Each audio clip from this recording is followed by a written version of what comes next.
Good morning students. Brother science hub की क्लासों में आपका फिर से स्वागत है। हमने कल समास के बारे में अध्ययन किया और आज उसी से जो अगला भाग है समास का, यानी तीन समास के जो 6 रूप थे, मूल रूप से 4 थे, उसमें अपने 3 के बारे में अध्ययन कर लिया, यानी 3 हो गए हैं। यानी कुल 6 समास होते हैं, मूल रूप से 4 समास होते हैं, जिसमें 1 के बारे में अध्ययन किया और 3 शेष रह गए हैं। तो बाकी समास के बारे में अपन अध्ययन करते हैं। एक बार आगे बढ़ने से पहले जो हमने कल पढ़ा था, जिसका अध्ययन किया था, उसका एक बार संक्षिप्त रूप से रिवीजन कर लेते हैं। तो पहला अपन ने पढ़ा था तत्पुरुष समास।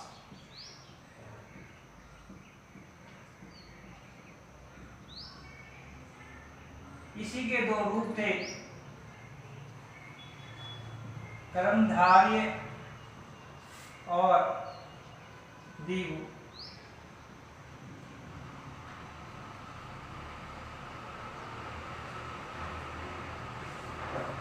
यानी दूसरा और तीसरा। मूल रूप से जो 4 समास थे, उनमें तत्पुरुष के 2 भाग थे, कर्मधारय और द्विगु। तो इन तीनों का अपन ने अलग अलग अध्ययन किया। वर्तमान में जो 6 समास है, उनमें इन समासों को भी एक अलग रूप से गिना जाता है। तो अपन तत्पुरुष समास यानी जिसमें दूसरा पद प्रधान हो,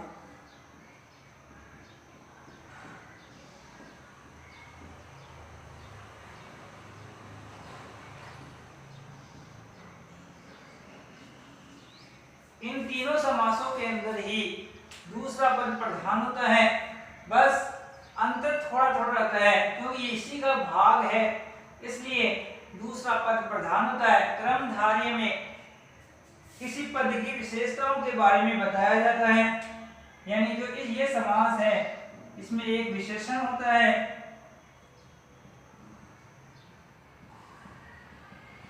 और दूसरा पद है विशेष्य, यानी किसी की विशेषता बताई जाती है। इसमें पहला जो पद है वो संख्यावाचक होता है इसी के भाग। तो पहला तत्पुरुष समास, दूसरा पद प्रधानता होती है, तो इनमें भी दूसरे पद की ही प्रधानता लगभग होती है। कर्मधारय में किसी पद की विशेषताओं के बारे में बताया जाता है। द्विगु में पहला पद संख्यावाचक होता है, परंतु अगर इसका अन्य अर्थ प्रधान हो तो वहां द्विगु न होकर बहुव्रीहि समास होता है। कर्मधारय और द्विगु में अगर कोई अन्य अर्थ निकलता है तो इन दोनों को वरीयता न देकर अपन बहुव्रीहि समास को ही वरीयता देते हैं।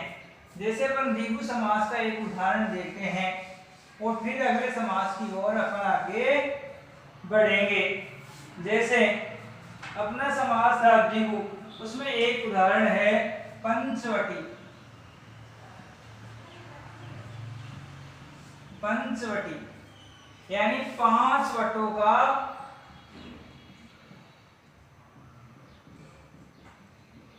समूह है या 5 वटों का समाहार। तो यहां पर द्विगु समास हो गया, यानी जो पंचवटी है वहां पर 5 बरगद के पेड़ थे, उनका समूह था, इसलिए इसका नाम क्या पड़ गया, पंचवटी। इसलिए यहाँ पर कौन समास हो गया, द्विगु समास हो गया। अब आज अपन इनसे आगे बढ़ते हैं, यानी अपना चौथा समास और मूल रूप से जो दूसरा भाग है उसके बारे में अध्ययन करेंगे। तो दूसरा है अव्ययी।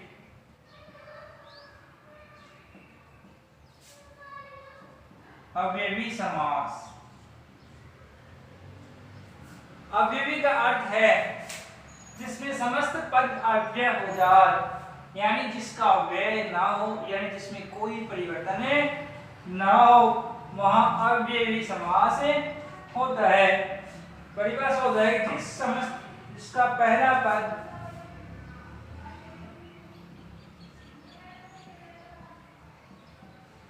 अव्यय हो और समस्त पद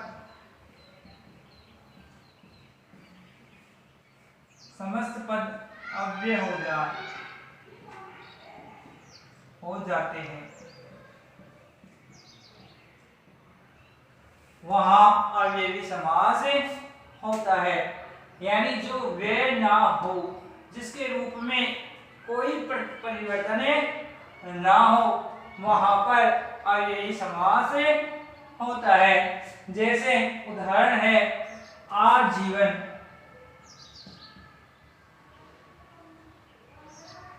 आजीवन। तो यहाँ पर जो उपसर्ग है वो लगा हुआ है, उसके बाद है शब्द है जीवन, तो इसका अर्थ हो जाएगा जीवन भर या जीवन पर्यंत, जीवन भर या जीवन पर्यंत। यह आजीवन यानी इसका विग्रह करने पर भी इसके मूल में कोई परिवर्तन नहीं हो रहा है और वही अर्थ निकलता है। यानी तो इसका एक आसान तरीका और हो गया है पहचानने का, यानी उपसर्ग, उपसर्गों का जहां पर प्रयोग हो वहां पर अव्ययी समास होता है। जैसे प्राय, प्रा, अपे, सम्यक, तत्, दुस्य, दुस, नीरे, उदे, उदे, भी, आनी आदि जो उपसर्ग है वहां पर अगर सबसे पहले इसका प्रयोग हो रहा है तो वहां पर अव्ययी समास ही होता है। उसी प्रकार अन्य उदाहरण है यथाशक्ति, यथाशक्ति यानी शक्ति के अनुसार, यानी शक्ति के अनुसार, यानी जैसी जिसमें शक्ति होगी वैसे ही उसका प्रयोग होगा। तो जहां पर यथा शब्द आए वहां पर भी अव्ययी समास ही होता है, और जहां उपसर्गों का प्रयोग हो वहां भी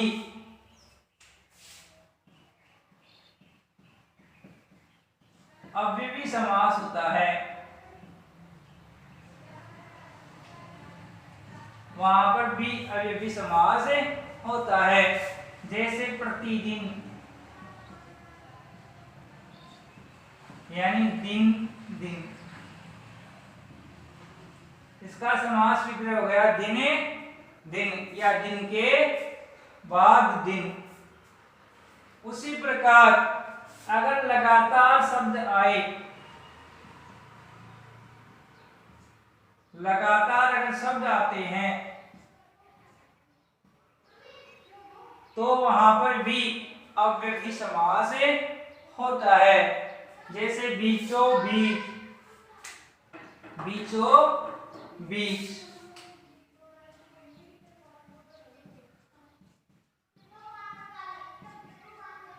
बीचों बीच यानी लगातार अगर शब्द आए यानी वही शब्द वापस प्रयोग में हो तो क्या होगा, वहां पर भी अव्ययी समास होगा। जैसे इसका अर्थ क्या हो जाएगा, विग्रह हो जाएगा बीच के भी, बीच में, बीच के भी, बीच के ठीक मध्य में। उसी प्रकार प्रति क्षण,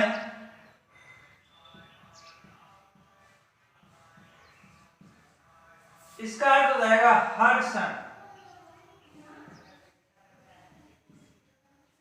उसी प्रकार दिन भर, तो उसका समास विग्रह हो जाएगा सारे दिन। हाथों हाथ, उसी प्रकार जैसे अन्य उदाहरण लिखते हैं अपन, हाथों हाथ, हाथों हाथ, विग्रह हो जाएगा हाथ के ही हाथ में, यानी हाथों हाथ, हाथ के ही हाथ में, यानी लगातार जहां पर शब्दों का प्रयोग हो वहां पर भी अव्ययी समास ही होता है। यानी जिनके प्रयोग से उस शब्द में कोई प्रभाव नहीं पड़ता, यानी उसमें बदलाव नहीं होता, उसके मूल अर्थ में कोई परिवर्तन नहीं होता है, वहां अव्ययी समास होता है। तो जहां पर भी उपसर्ग, लगातार शब्द, यथा शब्द आदि का प्रयोग हो वहां पर अव्ययी भाव समास होता है। उसी प्रकार अब अपन अगले समास की ओर बढ़ते हैं जिसका नाम है द्वंद्व समास।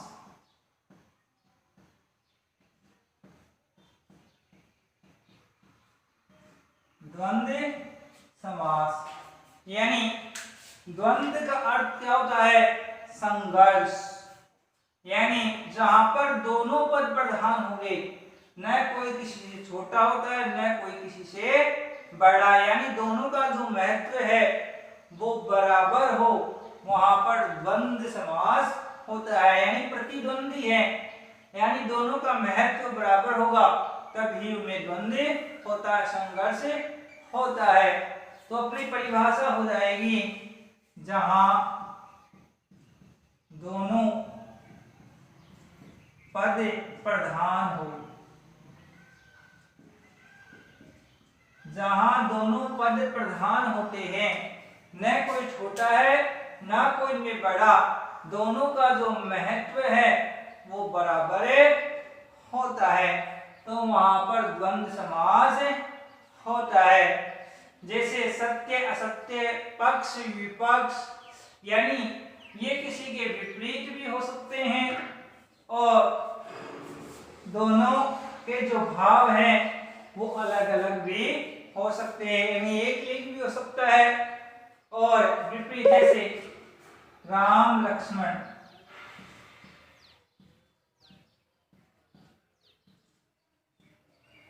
शब्द है अपना राम लक्ष्मण, तो यानी दोनों का जो महत्व है वो बराबर है, तो जहां इसका अर्थ हो जाएगा राम और लक्ष्मण।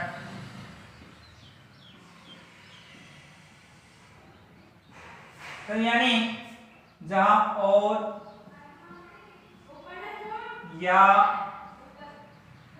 वह आदि शब्द है और या विपरीत शब्द के लिए जो भी प्रयोग आए वहां पर द्वंद्व समास लगभग होता है।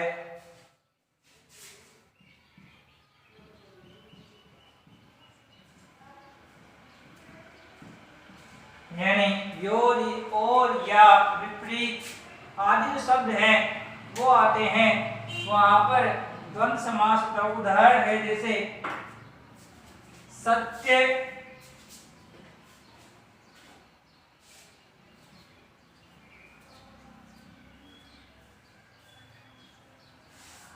सत्य असत्य,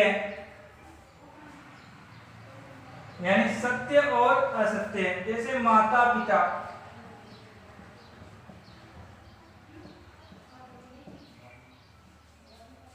योजक चिन्ह, योजक चिन्हों का जहां पर प्रयोग हो वहां पर भी द्वंद्व समास होता है। इसका समास विग्रह हो जाएगा माता और पिता, माता और पिता। उसी प्रकार हार जीत, तो उसका अर्थ हो जाएगा हार और जीत, यानी इन बीच जो योजक चिन्ह है उनका प्रयोग हो या एक दूसरे के विलोम शब्द हो, विपरीत शब्द हो, वहां पर भी द्वंद्व समास होता है। उसी प्रकार देश विदेश, देश विदेश, देश और विदेश, देश विदेश, तो इसका समास विग्रह हो जाएगा देश विदेश, देश और विदेश।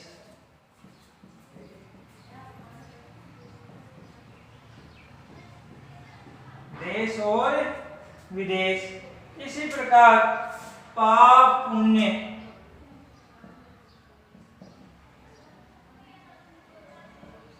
पाप और पुण्य,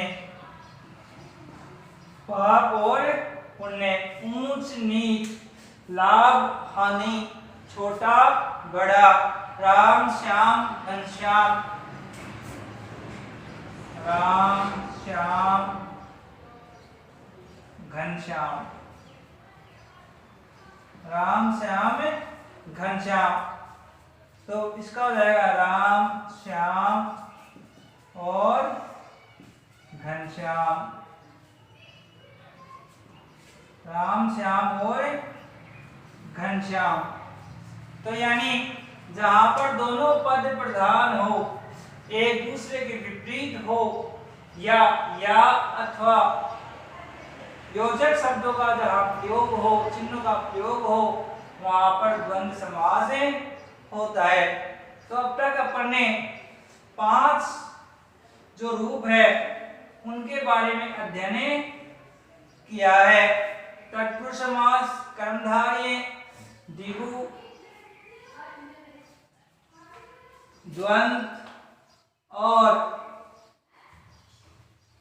अब पढ़ेंगे अपन आखिरी समास के बारे में, यानी एक अव्ययी समास। छठा समास है कौन सा? छठा समास अपना है बहुव्रीहि समास, बहुव्रीहि समास, बहुव्रीहि समास। यानी यहाँ पर ना कोई पद प्रधान है, ना पहला ना दूसरा, ना दोनों पदों का बराबर महत्व है, बल्कि यहाँ पर कोई तीसरा ही अर्थ निकलता है, वहां बहुव्रीहि समास होता है। जैसे परिभाषा है, जहां कोई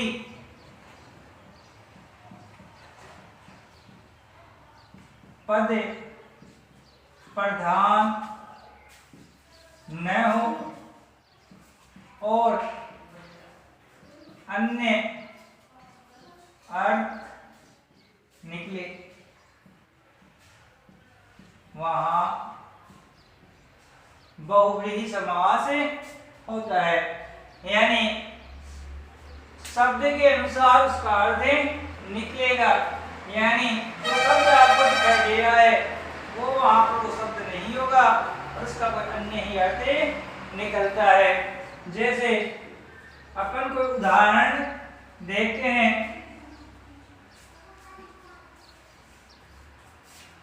जैसे चक्र पाणी, चक्र पाणी, यानी चक्र पाणी का अर्थ क्या होता है? चक्र है जिसके हाथ में, चक्र है जिसके हाथ में, चक्र है जिसके हाथ में। पानी का अर्थ होता है पानी, यानी पानी यानी होता है अर्थ, हाथ, हस्ते। तो चक्र है जिसके हाथ में, तो चक्र किसके हाथ में है?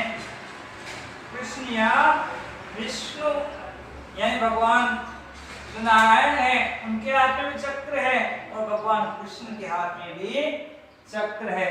तो चक्र है जिसके हाथ में, तो यानी वो कौन है? कृष्ण।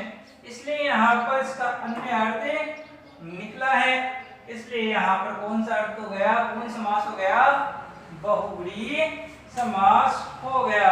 उसी प्रकार अन्य उदाहरण है दशानन,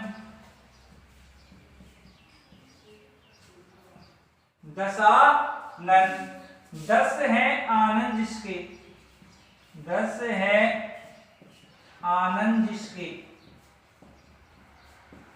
आनंद का अर्थ होता है मुख, 10 यानी 10, 10 है जिसके सिर, यानी 10 किसके मुख हैं? रावण, यानी जो लंकेश है, लंकापति है, उसके 10 मुख थे, इसलिए 10 है आनंद जिसके। अगर ऑप्शन के अंदर बहुव्रीहि ना हो तो यहाँ पर द्विगु समास हो जाएगा, यानी पहले बढ़ेगा बहुव्रीहि को। अगर बहुव्रीहि ऑप्शन में ना हो तो आपको द्विगु समास वहां पर मानना होगा, क्योंकि पहला पद है वो क्या है? संख्यावाचक है। और जहाँ संख्यावाचक शब्दों का प्रयोग हो वहां पर कौन समास होता है? द्विगु समास होता है। परंतु अगर उसका अन्य अर्थ निकले तो उसी अर्थ को महत्व पहले दिया जाता है। मान लो ऑब्जेक्टिव ना हो, डिस्क्रिप्टिव हो, लिखित हो, तो वहां पर आपको बहुव्रीहि समास ही मानना होगा, वही उत्तर ज्यादा महत्व रखता है। उसी प्रकार अन्य उदाहरण है पवन पुत्र।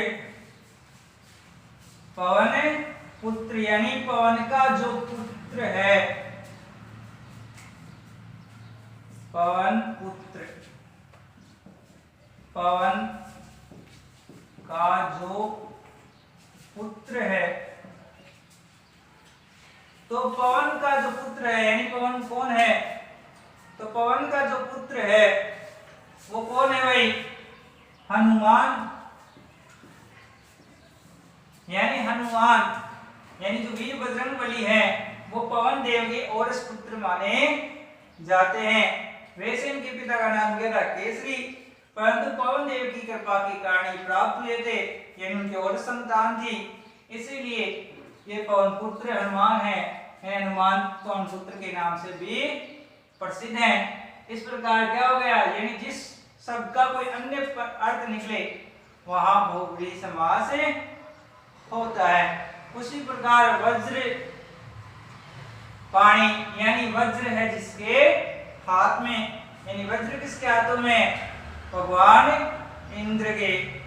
उसी प्रकार लंबोदर, लंबा है जिसका उदर, यानी उदर है वो किसका लंबा है? यानी भगवान गणेश का, यानी इसका अन्य अर्थ हो गया गणेश।